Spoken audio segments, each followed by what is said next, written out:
नमस्कार दोस्तों, स्वागत है आप सभी का सरकारी अध्यापक के इस YouTube चैनल पर। सबसे पहले तो आप सभी को मेरी ओर से होली की ढेर सारी शुभकामनाएं। कैसी रही आपकी होली ये आप सब लोग बताएंगे कमेंट सेक्शन में। आप लोगों ने बहुत एंजॉय किया होगा, मुझे ऐसी उम्मीद है। और अपने कोर्स को आगे बढ़ाते हैं। CDP का कोर्स हमने शुरू किया था, यूपी टेट परीक्षा के लिए हम पढ़ रहे हैं और जो टॉपिक्स कवर कर रहे हैं वो आपके यूपी टेट सुपर टेट में भी सेम टॉपिक्स हैं, है ना। और ये जो स्किनर का सिद्धांत है, इससे पहले हमने दो सिद्धांत पढ़े, आईपी पावलोव का और थॉर्नडाइक का। तो वो सिद्धांत से ये कैसे जुड़ा हुआ है या फिर अलग कैसे है उसके बारे में चर्चा करेंगे।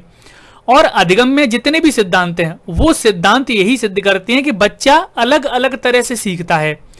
तो स्किनर ने क्या सिद्ध किया है कि बच्चा कैसे सीखता है, वो आज की वीडियो में हम डिस्कस करेंगे। तो स्किनर के सिद्धांत का नाम था क्रिया प्रसूत का सिद्धांत। ठीक है, क्या है? क्रिया प्रसूत का सिद्धांत। चलिए एक एक करके पूरा समझते हैं। और मैं आपको बता देता हूं, जो स्टूडेंट नए हैं, सरकारी अध्यापक चैनल आपके लिए ही बनाया गया है। चैनल को सब्सक्राइब कर लीजिए, बेल आइकन को ऑल पर जरूर सेट करिएगा। अगर आप इसको ऑल पर सेट नहीं करेंगे तो आपको वीडियो का नोटिफिकेशन नहीं जाएगा। और डिस्क्रिप्शन में जो टेलीग्राम का लिंक है उसको भी ज्वाइन कर लीजिए।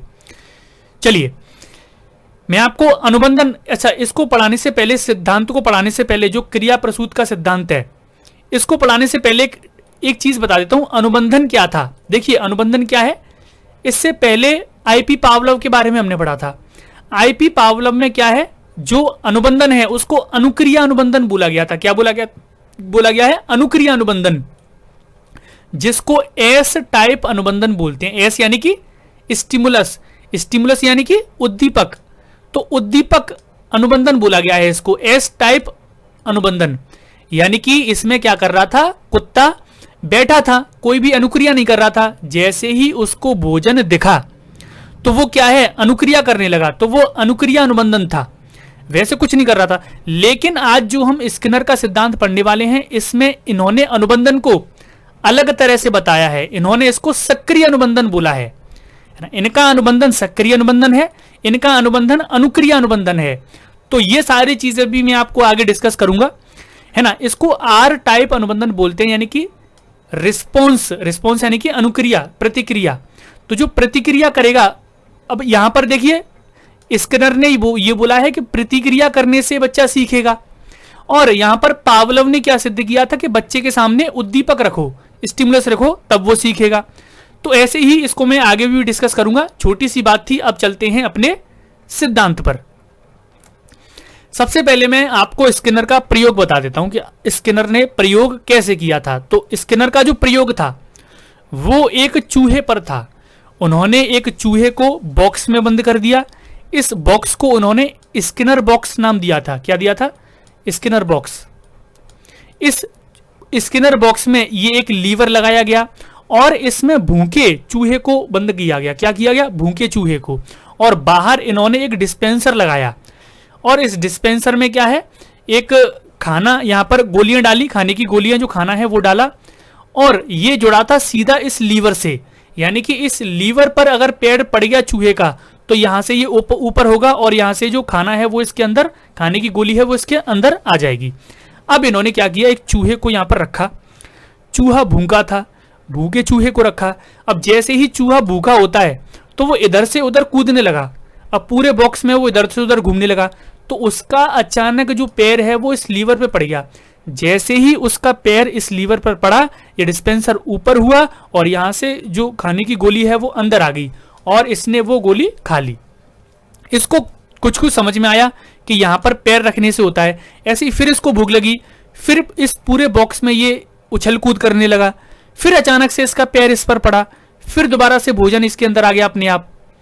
फिर ऐसे ही इसको धीरे धीरे समझ में आ गया कि जब मुझे भोजन चाहिए तो मैं क्या करूंगा, इस लीवर पर पैर रखूंगा और मुझे भोजन मिल जाएगा।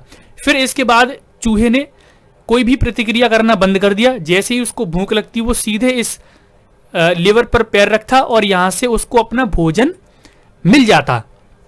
अब ये सिद्धांत, ये प्रयोग क्या कहता है?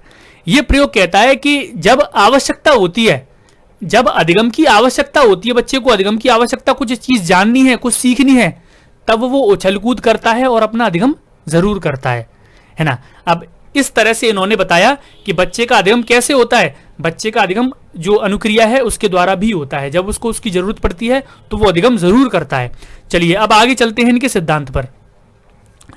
अब इन्होंने अपने सिद्धांत का जो आधार है वो मैं आपको बता देता हूं। इन्होंने अपने सिद्धांत का आधार पुनर्बलन को माना है।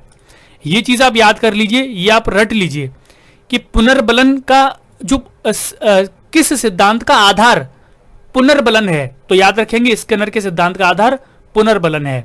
इसमें स्किनर ने यह माना था कि यदि अनुक्रियाओं को पुनर्बलित कर दिया जाए तो यह व्यवहार स्थायी रूप से परिवर्तित हो जाता है। अगर कोई भी क्रिया कर रहा है, जैसे मान लो बच्चा कोई भी क्रिया कर रहा है, उसको आप पुनर्बलन दो, फिर दोबारा से पुनर्बलन दो, फिर बाद में ये होगा उसको पुनर्बलन की आवश्यकता नहीं होगी, वो स्थायी रूप से उस क्रिया को करने लगेगा, है ना। ऐसे ही स्किनर ने यह भी कहा है कि अनुक्रिया के लिए सदैव उद्दीपक का होना आवश्यक नहीं है। इस लाइन का क्या मतलब है कि आईपी पावलोव ने यह सिद्ध किया था कि उद्दीपक का होना आवश्यक है, लेकिन इन्होंने स्किनर ने यह सिद्ध कर दिया था कि उद्दीपक का होना कोई भी आवश्यकता नहीं है। कभी कभी उद्दीपक की अनुपस्थिति में भी अभिक्रिया होती है। कैसे होती है? अब उस चूहे को भोजन तो दिख नहीं रहा था, लेकिन फिर भी वो अनुक्रिया कर रहा था, है ना, फिर भी वो प्रतिक्रिया कर रहा था, इसलिए उसका पैर उस लीवर पर पड़ा। लेकिन आईपी पावलोव के सिद्धांत में क्या था कि जो कुत्ता था वो चुपचाप बैठा था, जब तक उसको भोजन नहीं दिखता था तब उससे पहले वो प्रतिक्रिया नहीं करता था। जैसे ही भोजन दिखा वो प्रतिक्रिया करने लग जाता था। तो ऐसे ही दो सिद्धांतों से बच्चा सीखता है। एक तो ये है उसको कुछ चीज आप दिखाओ, यानी कि उसको उद्दीपक दिखाओ तब वो सीखेगा, या फिर कभी कभी उद्दीपक की आवश्यकता नहीं होती है फिर भी वो सीख जाता है। इसलिए स्किनर के बारे में ये कहा जाता है कि इन्होंने परंपरागत थ्योरी जो एसआर थ्योरी है उस पर परिवर्तन कर दिया। किसकी है ये एसआर थ्योरी? स्टिमुलस के बाद रिस्पॉन्स आना, ये आईपी पावलोव का ही तो है। पहले उसको स्टिमुलस यानी कि उद्दीपक दिखाया गया, फिर अभिक्रिया की गई यानी कि रिस्पॉन्स आया। इन्होंने ये बोला कि पहले उसको रिस्पॉन्स करना होगा, फिर उसके बाद स्टिमुलस उसको दिखेगा, है ना। तो ये इन्होंने सिद्ध कर दिया, यानी कि आईपी पावलोव के सिद्धांत को इन्होंने पलट दिया। अब आपको यहां पर स्किनर का सिद्धांत समझ में आ गया होगा। अब स्किनर ने यह बोला कि कोई भी प्राणी है वो दो प्रकार से क्रिया करता है, चाहे वो चीख रहा हो या फिर कुछ भी कर रहा हो। मान लीजिए चीखते समय वो दो प्रकार से व्यवहार करता है। कौन कौन से प्रकार से व्यवहार? एक प्रकार के व्यवहार में उद्दीपक की जानकारी होती है। जैसे मान लीजिए कोई व्यवहार करेगा, जैसे मान लीजिए आपके सामने आइसक्रीम आ गई, तो फिर आपका थोड़ा सा जो बिहेवियर है वो चेंज होगा। तो एक तो वो हो गया। एक वो है कि आपको खुद से लगा अरे आइसक्रीम खाने का मन हो रहा है, एक वो व्यवहार हो गया। अब इन दोनों व्यवहारों को अलग अलग नाम दिया गया है। मैं आपको बता देता हूं, ये जो उद्दीपक की जानकारी होती है जिसमें, उसको अनुक्रियात्मक व्यवहार बोला गया है। जिसमें क्या है? उद्दीपक के प्रति अनुक्रिया होती है, इसको अनुक्रियात्मक व्यवहार बोला गया है। ये भी आप याद कर लीजिए। दूसरा प्रकार वो है जिसमें उद्दीपक की जानकारी नहीं है, आपको आइसक्रीम दिखी नहीं, लेकिन फिर भी आपको अंदर से मन किया कि मुझे आइसक्रीम चाहिए, मुझे आइसक्रीम खानी है। इसको प्रसूत व्यवहार और अज्ञात उद्दीपक के प्रति होने वाली अनुक्रिया, इसको बोलते हैं निर्गर्मित या उत्सर्जित क्रिया। निर्गर्मित या फिर उत्सर्जित क्रिया। और जिसमें उद्दीपक की जानकारी होती है उसको बोलते हैं अनुक्रियात्मक व्यवहार। आपको यहां से दो चीजें समझ में आ गई, है ना। चलिए अब आगे बढ़ते हैं। कोई भी डाउट हो तो पूछ लेना। अच्छा, मैं आपको बता देता हूं, अगर आपको यूपी टेट के लिए बुक्स चाहिए तो चाक्षु पब्लिकेशन की बुक्स बेस्ट होती हैं। आप देख सकते हैं, ये मैथ्स की बुक है। इस बुक में प्रीवियस ईयर के सॉल्यूशन भी हैं, इसके अलावा हर एक पूरे कोर्स को, यहाँ पर पूरे सिलेबस को कंप्लीट किया गया है। अगर आप इसको परचेज करनी है आपको, तो नीचे लिंक डिस्क्रिप्शन में दिया गया है, व्हाट्सएप नंबर भी दिया गया है, जानकारी ले सकते हैं आप डिस्क्रिप्शन से, है ना। चलिए आगे बढ़ते हैं। अब इस सिद्धांत का शैक्षिक महत्व जान लेते हैं। कोई भी सिद्धांत होता है तो उसका शैक्षिक महत्व, एजुकेशनल इंपॉर्टेंस जरूर होती है, तभी तो वो बनाया गया है। इसका सिद्धांत का शैक्षिक महत्व क्या है? अवांछित व्यवहारों को नकारात्मक पुनर्बलन प्रदान करके रोका जा सकता है। मान लीजिए कोई भी ऐसा व्यवहार है, बच्चा बदतमीजी कर रहा है, तो उसको नकारात्मक पुनर्बलन दे दो। उसके सामने ऐसा कुछ एग्जाम्पल दे दो, उसको ऐसे कुछ करके दिखा दो कि इससे बहुत ज़्यादा घाटा है, पिटाई होती है, बहुत सारी चीज़ें होती हैं, तो नकारात्मक पुनर्बलन दे दिया जाए। वैसे स्किनर के सिद्धांत का आधार क्या है? पुनर्बलन। उसको पुनर्बलन दिया जाए। भूखे चूहे को आप पिंजरे में रखोगे तो वो तो छलकूद करेगा। तो ऐसे ही जो नकारात्मक चीजें हैं बच्चे में, तो उसको नकारात्मक पुनर्बलन दे दो, ठीक है। अध्यापक छात्रों को व्यवहार को प्रशंसा, प्रस्ताव, प्रोत्साहन अपनी सहमति से पुनर्बलित करे। विद्यार्थियों के व्यवहार को बार बार करना चाहेंगे। यानी कि अगर आप बच्चे की प्रशंसा करोगे, वैसे प्रशंसा करना तो गलत है, बच्चे को प्रोत्साहन करना, लेकिन ये कहीं कहीं पर गलत नहीं होता है, ठीक है। बच्चे की प्रशंसा करोगे, प्रोत्साहन करोगे, सहमति दोगे उसको, वो जो बोल रहा है वो सही है, तो ये चीज भी क्या है, पुनर्बलित करती है बच्चे को सीखने के लिए, ठीक है। वहां पर इस सिद्धांत में चूहा कैसा था, भूखा था, तो वो चीज उसको पुनर्बलित कर रही थी उछल कूद करने के लिए। छात्रों को अनुक्रिया के बाद तत्काल पुनर्बलन देना चाहिए, यानी कि छात्र क्या है, सक्रिय रहे, इसके बाद क्या है, कोई भी क्रिया कर रहे हैं उसके तुरंत बाद उसको पुनर्बलित कर दिया जाए। अभिक्रमिक अनुदेशन, कंप्यूटर सहायक शिक्षण मशीन आदि में पुनर्बलन देने के लिए इस सिद्धांत का प्रयोग किया जाता है। अच्छा, एक शिक्षण मशीन बनाई गई थी सिडनी प्रेसी के द्वारा, एक सिडनी प्रेसी मनोवैज्ञानिक थे, उनके द्वारा एक शिक्षण मशीन बनाई गई थी, अनुक्रमिक अनुदेशन कंप्यूटर सहायक शिक्षण मशीन। तो इसमें क्या है, पुनर्बलन देने के लिए इस सिद्धांत का ही प्रयोग किया गया था। आप इतना याद रखिएगा, जो शिक्षण मशीन है वो किसके द्वारा बनाई गई थी, सिडनी प्रेसी के द्वारा। चलिए,